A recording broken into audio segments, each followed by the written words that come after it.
What's up, Kansas City? I'm your host, Glenn Brian Frizzell. Today we are taping in the historic 18th and Vine Jazz District at the Lincoln Building. I know you recognize today's special guest. He is no stranger. He is the 3rd District at Large Councilman. We'd like to thank you, Councilman Quinton Lucas, for coming and sharing your precious, valuable time with us here today. Happy to be with you. I'd like to start off just talking about this summer being a hot summer in general. Hot not only referring to the temperature, but we've had issues of violence where police officers have confronted citizens nationally and have injured, hurt, or even killed them. And now we're to the point where residents from this city, one has traveled to Baton Rouge and killed 3 police officers. I guess you could say that a retaliation act. What would you say to your constituents? I know who are talking. This is definitely an issue. You know, it's a big issue. I think there are a few things that we should all work on and talk about first. First of all, I don't think violence is the answer for anyone, and I think what we need to see and what we're seeing a big conversation around is a lack of respect for human life. And so I think what the first thing we need to do is try to make sure we're valuing our own lives, make sure we're speaking to actors who understand that we need to value all lives. And in particular, make sure that we have empowerment and opportunity in our own African American community, which I think is an important goal for us all too. So I mean, I think it starts with that conversation first before we're talking about picking up guns, doing anything else, and frankly, the man from Kansas City, I mean, I don't know what that resolves, right? You go down, you shoot 3 people, you've created a more toxic political environment. I think you've hurt public safety for not only the police, but for those who live in the African American community, because a lot more people are going to be defensive now against us. And so what I would encourage everybody to do is to actually think about what we can do to build our communities right now. And try to build empowerment for a community you care about. I assume many listening care about the African American community and its future, and that's what I'm going to try to do more than anything. That's what my job is to do, and that's what I'm working on right now. Do you think police relations in Kansas City are generally fair? That's an interesting question. I mean, I think our police chief, I think our police department has tried more than a lot of other departments, particularly in the last year, particularly in the last months, to address long-term systemic issues the department's dealt with, and I think they're trying. I think they're trying hard. I realize that we're not changing everything in a day, but I commend them on doing that. Do I think relations are perfect or everything we need them to be? Absolutely not. Do I think a lot of us still run into problems sometimes in dealing with police? Absolutely. I think I have, you probably have, a lot of people watching probably have. But I think what we could say is, we're trying right now. We're trying to build a community where we have some conversation, as opposed to just having the discord that I think you've seen arise in some other cities and with other departments. Do you encourage minority youth to join and graduate from the police force with a police officer who looks more like you, being more sensitive to policing his community, his area? So, first question, yes, I do. I mean, I do encourage people to first graduate from high school and try to get those opportunities there and look for a good job. And frankly, yeah, the police department offers a lot of good opportunities. I think the police chief in Dallas made that very point. If you want to change the nature of policing and all of that, then apply. Be part of the change. Be one who recognizes and understands the neighborhoods that people are in now. And so I would encourage people to do that. I think it's a wonderful way to try to build stronger community relations. And I think that's something that the police department wants, it's something the City Hall wants, and I hope that it's something that the community wants ultimately as well. It sounds like we're on one accord here, Councilman Lucas. I'd like to start asking you a little bit about the follow-up for the town hall. Yeah. I know town hall was held recently at Centennial United Methodist Church, and I'm reading on Wednesday, June the 29th. You sat on the panel with the city manager, Troy Schulte, and Harrietta Harris, who was a plaintiff in the court challenge to private development plan in Parade Park. The issues that I heard from listening, I was not there, but you can also access the audio at kcr.org. Urban Youth Baseball Academy, 18th and Vine Improvement Package through the $27 million bond that was recently voted on by City Council. What were the takeaways from that town hall meeting, Councilman Lucas? Yeah, there was a lot to take away. I think one of the most important items was that there were a lot of people, I think, who wanted an opportunity to tell government what they have been dissatisfied with over not just this year but in previous years. I think there's a big concern that as we make a lot of improvements in the 18th and Vine area, that it's something that's more of an interest in gentrification. That we're seeing more of an interest in making an opportunity for, quote, outsiders than we are for people who live there now. And I think that was largely what the Parade Park issue is. And, you know, and I think it was a good, I thought it was a good conversation. It was lively, it was robust, it was a raucous conversation. But at the same time, I think it's the type of one we need to have more often. And I think that was another reflection of it. We had over 100 people there, many of whom don't think they've been listened to by city government, state, federal governments, most likely as well. And so that's what I heard when we were there. Now, is it discouraging? I heard you say during one portion of the audio that weekly you meet at Greg Kleiss Community Center here, and you have 3 people maybe who show up regularly. Is that kind of frustrating? Yeah, of course it is. Of course it is. I mean, that's not what you would like to see. Well, right. Here's the thing, and this is why I came to talk to you today. This is why I welcome anybody to call or talk or write. You know, we want to talk to people. There's this thought out there that government's trying to just get things done secretly or without anybody knowing. That's not the case. At least that's not the case with me. I'm at the Greg Kleiss Center Thursday morning, 7:30 to 8:45, right? And I want people to come and talk, and you can say whatever you want under the sun. Because I do get the same 3 people who come every week, and God love them for coming, or else I'd just be sitting there looking at emails. But, you know, I think this is an opportunity for everybody to actually come and share what you're thinking. I understand that's not an easy time for some people. That's why we have a 3rd District monthly meeting, second Monday of every month, also at the Greg Kleiss Center at 6 o'clock. And again, that opportunity, and I stay after, and we'll talk to anybody after those too. Because we want to give you an opportunity to share what you're thinking at any given time. Realizing that I can't talk to every person, realizing that nobody can always talk to each and every person and go to your house and call you about every issue, I think it's important that we have ourselves out there for opportunities to talk to people. And that's what we're trying to do. Now, you grew up in this area, Yep. You're still here. I'm listening, and there's maybe we talk about government, a certain fear. Some of the fears include gentrification. Are these people coming into my neighborhood to take it over and then push us out? Happen in other major cities. How do we keep things affordable? How do we have equal representation where it's not Caucasian or my perception of a Caucasian ivory white tower making these decisions, but people like me? You know, I'm looking around, I see people like me sitting on the board. Are these fears valid? And how do we go from talking to counteract that and actually make productive change? Okay, yeah, you know, I got a few options for that. The first is, and I know there's some people who find voting and involvement to be useless. That's one approach, but you know, if you don't vote, or if we don't have our voices heard, so that's why I commend everybody who came to that KCUR forum, then your voice is entirely disregarded.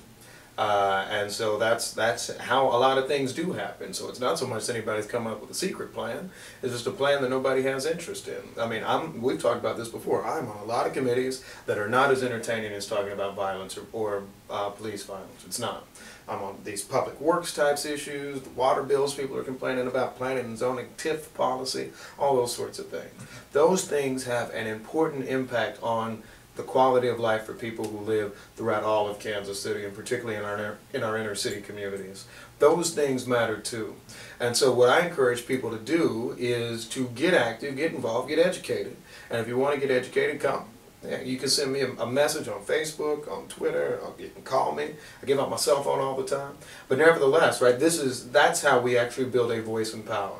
So you know, the thing's been amazing to me is I'll sit in meetings sometime and I'll look around the room and then others will say, well, we tried to get people out, but we couldn't get involved. And so that, I think, is as much as of anything, you know, what we have to really try to break down. You know, at the meeting there was somebody who said, you know, well, this is just some scheme by white Johnson County people to take over 18th and Vine. I don't think that's the case. You know, I don't think white folks are coming to try to take over 18th and Vine today. You know, maybe that'd be interesting if it was, but I think the real story is this is something that our community has to have some role in trying to build for the future. I don't think there's a secret conspiracy that's trying to change anything. Well, there was a gentleman on the audio clip who said that if you build this, people will come here and enjoy it, and these people won't look like us. Is that fear or is that perception valid? I mean, it depends on what you want, right? I mean, I don't know, if you want them to come and spend money and all of that, and then patronize businesses of all types, then maybe maybe it's not a fear, but yes, I mean, I guess the question is there a fear that if you put more money into a district and it is robust and you have people coming, will it be people from throughout the metro or the country who come and visit, and they may be white people? I'm sure that will be what happens. I would hope. But I would also hope we have more black people coming. I would also hope that we support black-owned businesses like the ones that are already here in the Lincoln Building and many others, right? And so that we actually have that sort of work. It doesn't have to be an either-or. You know, there's not white customers that are going to take away black customers and then mean that tomorrow we're looking like we're in Switzerland or something. I mean, I think what we really have is an opportunity to try to build a real market center and something that can sell for all the businesses that are already here. We have about 3 more minutes here. Let's talk about the economic stimulus package that is going to revitalize the area. $27 million bond was passed by City Council. 3 phases. The first phase will pump $7 million into the area, I guess, to help restore some of the fixtures. Now, is it a job set-aside package for minorities, for business owners, for residents who actually live in this area to get some of the jobs that will help restore, recreate, bring our area back to the glory? You know, in the ordinance passed by the City Council, we have included language in there which directs the city manager to ensure that we have the not just the same, but I think robust minority business enterprise representation, women-owned business enterprise representation. So there were stakeholders, not just spectators. Yes. I mean, I think we already have black stakeholders actually involved in the process, and so I mean, I think we'll continue to have that as well, and so that's absolutely the direction. You know, people talk about whether they're white stakeholders. Right now, it's actually either city-owned or their museum boards, or actually black business people have been the ones involved largely in a lot of the institutions that are connected with the project, and I think that will continue to be the case. How do we get involved? What are some of the future conversations that you anticipate are going to take place as this process is going along, and how do we get involved in those conversations to bring about active change? You know, I think a few things that help everybody get involved. First, we'll continue to have community meetings that talk about the 18th and Vine project in the future. It's not done. It's not. I mean, it's not a done deal. Basically, this is just, we have the funding now. Now we're going to do the work to make sure the project keeps going. So I encourage folks to continue to attend 3rd District meetings, to continue to attend any community meetings, and to talk to your 3rd District council members, myself, Quinton Lucas, and Councilman Reed. I think that's step 1. I think step 2 is to make sure that from a city staff perspective and from City Hall, we're making sure we're reaching out to local businesses, and what I mean by that is businesses that are here in the Lincoln Building, businesses that are already operating here in the 3rd District and in the inner city of Kansas City, to make sure as we have those either construction opportunities, property management opportunities, among other things, that we're using folks that understand the nature of the community. So I'm one, and I don't think anybody on the City Council has any interest in just changing what 18th and Vine looks like and who's here and who's patronizing things. I think what we really have an interest in is using this as a real driver for the future of the community, and I would love to see it as a driver for even more small businesses that are here now to be able to operate in the area. To get that engine as to where it's robust, as you say, do you have any concerns that you'd like to address? You're sitting in on these meetings. Is there anything that concerns you about the stimulus package at this point? You know, I said this in the KCUR meeting, and I'll say it again here. You know, people often say that, well, how can you support this or that part of it? I say, you know, I don't agree with 100% of any project, really. I have things that I can change in all of it, you know. But at the same time, I'm in strong support of the plan we have. And I think the plan we have is to try to restabilize historic structures in the district, so we make sure we're preserving not only the history of the district, but the history of the black community in Kansas City. I think making sure that we have a smart city investment that can support new business entrance is key. And I think making sure that we have good, stable property management for the future is key. With all those points, I agree. Are there things on the margins that I might have some disagreement with? I'm sure there are. I don't have them off the top of my head because I don't have that many things to complain about right now. But I'll continue to attend the meetings and try to make sure I'm giving my own opinion, and I hope everybody else is doing that too. And Councilman Lucas, what is going on in the West Bottom area apartment complex remodeling? Are we hoping to pump some energy into that? Yeah, we area of are. the city? We are. You know, I'm at large, so I get a chance to travel the whole city. And, you know, I think in the West Bottoms area, we have an exciting project too that is looking at historic preservation, retaining population, or trying to attract new population to Kansas City to make sure we can actually fund all the needs that Kansas City, Missouri has, particularly Kansas City, Missouri south of the river, where we continue to lose population. So, I mean, I think that's an exciting and an interesting project. It isn't one that I've worked on that much, but it's one I've seen, and I commend our outstate developers that have been a part of that. Are there any other projects that you're working on this summer that you would like to let us know about, and also give us your contact information? Sure. You know, I am more than a project, I'm more of a policy guy, and so the policies I'm working on are how do we have a long-term reform to our economic development incentive policy so that it's targeted to a lot of neighborhoods, particularly inner city neighborhoods that need a good deal of help, that it's targeted towards doing the type of development that we really want for city policy, and not just eradicating blight in Crown Center. Try to think about that for a little while.